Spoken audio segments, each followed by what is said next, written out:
'Cause I am yours and you are mine.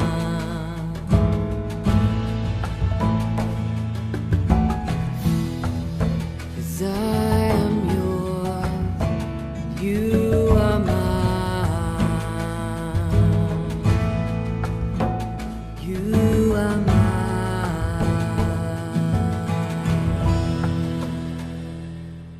ఆదికాండము 47వ అధ్యాయము మొదటి వచనం నుండి.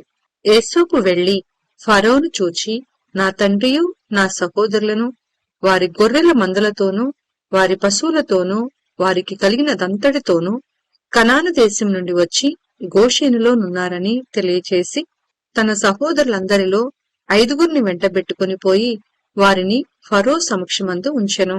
ఫరో అతని సహోదరులను చూచి, మీ వృత్తి ఏమిటని అడిగినప్పుడు వారు, నీ దాసులమైన మేమును మా పూర్వీకులను గొర్రెల కాపురులమని ఫరోతో చెప్పిరి.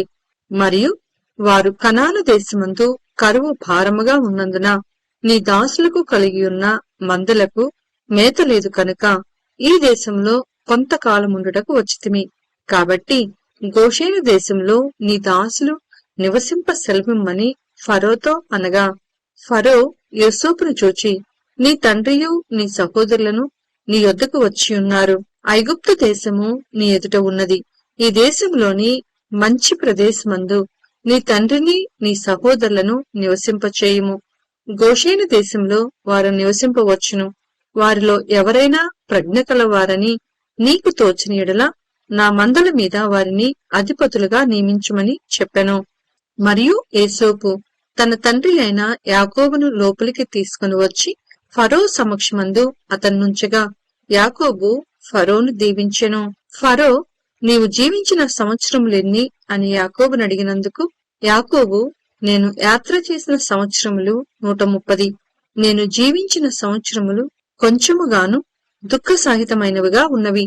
అవి నా పితరులు యాత్ర చేసిన దినములలో వారు జీవించిన సంవత్సరములన్నీ కాలేదని ఫరోతో చెప్పి ఫరోను దీవించి ఫరో ఎదుట నుండి వెళ్లిపోయెను. ఫరో ఆజ్ఞాపించినట్లు యోసేపు తన తండ్రిని తన సహోదరులను ఐగుప్తు దేశంలో నివసింపచేసి ఆ దేశంలో రామెసేసను మంచి ప్రదేశంలో వారికి స్వాస్థ్యమునిచ్చెను. మరియు యోసేపు తన తండ్రిని తన సహోదరులను తన తండ్రి కుటుంబపు వారినందరినీ వారి వారి పిల్లల లెక్క చొప్పున వారికి ఆహారం ఇచ్చి సంరక్షించెను. కరువు మిక్కిలి భారమైనందున ఆ దేశమందంతటను ఆహారము లేకపోయెను. కరువు వలన ఐగుప్తు దేశమును కనాను దేశమును క్షీణించెను. వచ్చిన వారికి ధాన్యమమ్ముట వలన ఐగుప్తు దేశంలోనూ కనాను దేశంలోనూ దొరికిన ద్రవ్యమంతా యోసేపు సమకూర్చెను. ఆ ద్రవ్యమంతటిని యోసేపు ఫరో నగరులోనికి తెప్పించెను. ఐగుప్తు దేశమందును కనాను దేశమందును ద్రవ్యము వ్యయమైన తరువాత ఐగుప్తీయులందరూ యోసేపునొద్దకు వచ్చి, మాకు ఆహారము ఇప్పించుము, నీ సముఖమందు మేమేలా చావవలెను, ద్రవ్యము వ్యయమైనది కదా అనిరి. అందుకు యోసేపు, మీ పశువులను ఇయ్యుడి, ద్రవ్యము వ్యయమైపోయిన ఎడల మీ పశువులకు ప్రతిగా నేను మీకు ధాన్యమిచ్చెదనని చెప్పెను. కాబట్టి వారు తమ పశువులను యోసేపునొద్దకు తీసుకుని వచ్చిరి. యోసేపు గుర్రములను, గొర్రె మందులను, పశువుల మందులను, గాడిదలను తీసుకొని వారికి ఆహారమిచ్చెను. ఆ సంవత్సరమందు వారి మందలన్నిటికీ ప్రతిగా అతడు వారికి ఆహారమిచ్చి సంరక్షించెను. ఆ సంవత్సరము గతించిన తరువాత 2వ సంవత్సరమున వారు అతని యొద్దకు వచ్చి, ఇది మా ఏలిన వారికి మరుగు చేయుము, ద్రవ్యము వ్యయమైపోయెను, పశువుల మందలను ఏలిన వారి వశమాయెను. ఇప్పుడు మా దేహములను మా పొలములను తప్ప మరి ఏమీయూ ఏలిన వారి సముఖమున మిగిలియుండలేదు. నీ కన్నుల ఎదుట మా పొలములను మేమును నశింపనేలా ఆహారమిచ్చి మమ్మును మా పొలములను కొనుము. మా పొలములతో మేము ఫరోకు దాసుల మొగుదుము. మేము చావక బ్రతుకున్నట్లును పొలములు పాడైపోకుండానట్లును మాకు విత్తనములిమ్మని అడిగిరి. అట్లు యోసేపు ఐగుప్తు భూములన్నిటినీ ఫరో కొరకు కొనెను. కరువు వారికి భారమైనందున ఐగుప్తీయులందరూ తమ తమ పొలములను అమ్మివేసిరి. కనుక భూమి ఫరోది ఆయను. అతడు ఐగుప్తు పొలిమేరల యొక్క ఈ చివర నుండి ఆ చివర వరకును జనులను ఊళ్ళలోనికి రప్పించెను. యాజకుల భూమి మాత్రమే అతడు కొనలేదు. యాజకులకు ఫరో బత్తములు నియమించెను. ఫరో ఇచ్చిన బత్తముల వలన వారికి భోజనము జరిగెను కనుక వారు తమ భూములను అమ్మలేదు. యేసోపు, ఇదిగో నేడు మిమ్మును మీ భూములను ఫరో కొరకు కొనియున్నాను. ఇదిగో మీకు విత్తనములు పొలములలో విత్తుడి. పంటలో 5వ భాగము మీరు ఫరోకు ఇయ్యవలెను. 4 భాగములు పొలములలో విత్తుటకును మీకును మీ కుటుంబపు వారి ఆహారమునకును మీ పిల్లలకును ఆహారమునకును మీవైయుండునని ప్రజలతో చెప్పగా, వారు, నీవు మమ్ము బ్రతికించితివి, ఏలిన వారి కటాక్షము మా మీద నుండనిమ్ము, ఫరోకు దాసుల మగుదమని చెప్పిరి. అప్పుడు 5వ భాగము ఫరోదని నేటి వరకు యేసోపు ఐగుప్తు భూములను గూర్చి కట్టడ నియమించెను. యాజకుల భూములు మాత్రమే మినాయింపబడెను, అవి ఫరోవి కావు. ఇజ్రాయేలీలు ఐగుప్తు దేశమందలి గోషేను ప్రదేశంలో నివసించిరి. అందులో వారు ఆస్తి సంపాదించుకొని సంతానాభివృద్ధి పొంది మిగుల విస్తరించిరి. యాకోబు ఐగుప్తు దేశంలో 17 సంవత్సరములు బ్రతికెను. యాకోబు దినములు అనగా అతడు జీవించిన సంవత్సరములు 147. ఇజ్రాయేలు చావవలసిన దినములు సమీపించినప్పుడు అతడు తన కుమారుడైన యేసోపును పిలిపించి, నా ఎడల నీకు కటాక్షమున్న ఎడల దయచేసి నీ చెయ్యి నా తొడ క్రింద ఉంచి నా ఎడల దయను నమ్మకమును కనపరచుము. ఎట్లనగా నన్ను ఐగుప్తులో పాతిపెట్టకము, నా పితరులతో కూడా నేను పండుకొనున్నట్లు ఐగుప్తులో నుండి నన్ను తీసుకుని పోయి వారి సమాధిలో నన్ను పాతిపెట్టమని అతనితో చెప్పెను.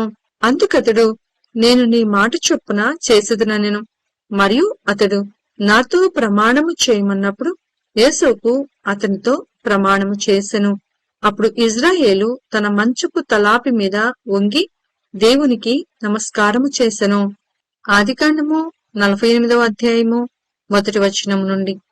ఈ సంగతులైన తరువాత, ఇదిగో నీ తండ్రి కాయిలాగా ఉన్నాడని ఒకడు యేసోపుతో చెప్పెను. అప్పుడతడు మనష్షే, ఎఫ్రాయిములు అను తన 2 కుమారులను వెంటబెట్టుకుని పోగా, ఇదిగో నీ కుమారుడైన యేసోపు నీ యొద్దకు వచ్చుచున్నాడని యాకోబునకు తెలుపబడెను. అంతటా ఇజ్రాయేలు బలము తెచ్చుకొని తన మంచము మీద కూర్చుండెను. యేసోపును చూచి, కనాను దేశమందలి లూజులో సర్వశక్తి కల దేవుడు నాకు కనపడి నన్ను ఆశీర్వదించి, ఇదిగో నీకు సంతానాభివృద్ధి పొందించి నిన్ను విస్తరింపచేసి నీవు జనముల సమూహమగునట్లు చేసి నీ తరువాత నీ సంతానమునకు ఈ దేశమును నిత్య స్వాస్థ్యముగా ఇచ్చెదనని సెలవిచ్చెను. ఇదిగో నేను ఐగుప్తునకు నీ యొద్దకు రాకమునుపు ఐగుప్తు దేశంలో నీకు పుట్టిన ఈ 2 కుమారులు నా బిడ్డలే. రూబేను, షిమ్యోనుల వలె ఎఫ్రాయిము, మనష్షే నా బిడ్డలయుందురు. వారి తరువాత నీవు కనిన సంతానము నీదే. వారు తమ సహోదరుల స్వాస్థ్యమును బట్టి వారి పేళ్ల చొప్పున పిలువబడుదురు. పద్దనారాము నుండి నేను వచ్చుచున్నప్పుడు ఎఫ్రతాకు ఇంకా కొంత దూరమున నుండగా మార్గమున రాహేలు కనాను దేశంలో నా ఎదుట మృతి పొందెను. అక్కడ బెత్లెహేమను ఎఫ్రతా మార్గమున నేను ఆమెను పాతిపెట్టితినని యేసోపుతో చెప్పెను. ఇజ్రాయేలు యేసోపు కుమారులను చూచి వీరెవరని అడగగా, యేసోపు, వీరు నా కుమారులు, వీరిని ఈ దేశమందు దేవుడు నాకు అనుగ్రహించినని తన తండ్రితో చెప్పెను. అందుకతడు, నేను వారిని దీవించుటకు నా దగ్గరకు వారిని తీసుకుని రమ్మనెను. ఇజ్రాయేలు కన్నులు వృద్ధాప్యం వలన మందముగా ఉండెను కనుక అతడు చూడలేకపోయెను. యేసోపు వారిని అతని దగ్గరకు తీసుకుని వచ్చినప్పుడు అతడు వారిని ముద్దు పెట్టుకుని కౌగలించుకొనెను. ఇజ్రాయేలు యేసోపుతో, నీ ముఖము చూచెదనని నేను అనుకొనలేదు, కాని నీ సంతానమును దేవుడు నాకు కనపరిచియున్నాడనగా, యేసోపు అతని మోకాళ్ల మధ్య నుండి వారిని తీసుకొని అతనికి సాష్టాంగ నమస్కారము చేసెను. తరువాత యేసోపు ఇజ్రాయేలు ఎడమచేతి తట్టున తన కుడి చేత ఎఫ్రాయిమును, ఇజ్రాయేలు కుడి చేతి తట్టున తన ఎడమ చేత మనష్షేను పట్టుకొని వారినిద్దరినీ అతని దగ్గరకు తీసుకుని వచ్చెను. మనష్షే పెద్దవాడైనందున ఇశ్రాయేలు తన చేతులను యుక్తిగా చాచి చిన్నవాడైన ఎఫ్రాయిం తల మీద తన కుడి చేతిని, మనష్షే తల మీద తన ఎడమ చేతిని ఉంచెను. అతడు యోసేపును దీవించి, నా పితరులైన అబ్రహాము, ఇస్సాకులు ఎవని ఎదుట నడుచుచుండిరో ఆ దేవుడు, నేను పుట్టినది మొదలుకొని నేటి వరకును ఎవడు నన్ను పోషించెనో ఆ దేవుడు, అనగా సమస్తమైన కీడులలో నుండి నన్ను తప్పించిన దూత ఈ పిల్లలను ఆశీర్వదించునుగాక. నా పేరును అబ్రహాము, ఇస్సాకులను నా పితరుల పేరును వారికి పెట్టబడునుగాక. భూమి యందు వారు బహుగా విస్తరించుదురుగాక అని చెప్పెను. యోసేపు ఎఫ్రాయిము తల మీద తన తండ్రి కుడి చెయ్యి పెట్టుట చూచినప్పుడు అది అతనికిష్టము కాకపోయెను.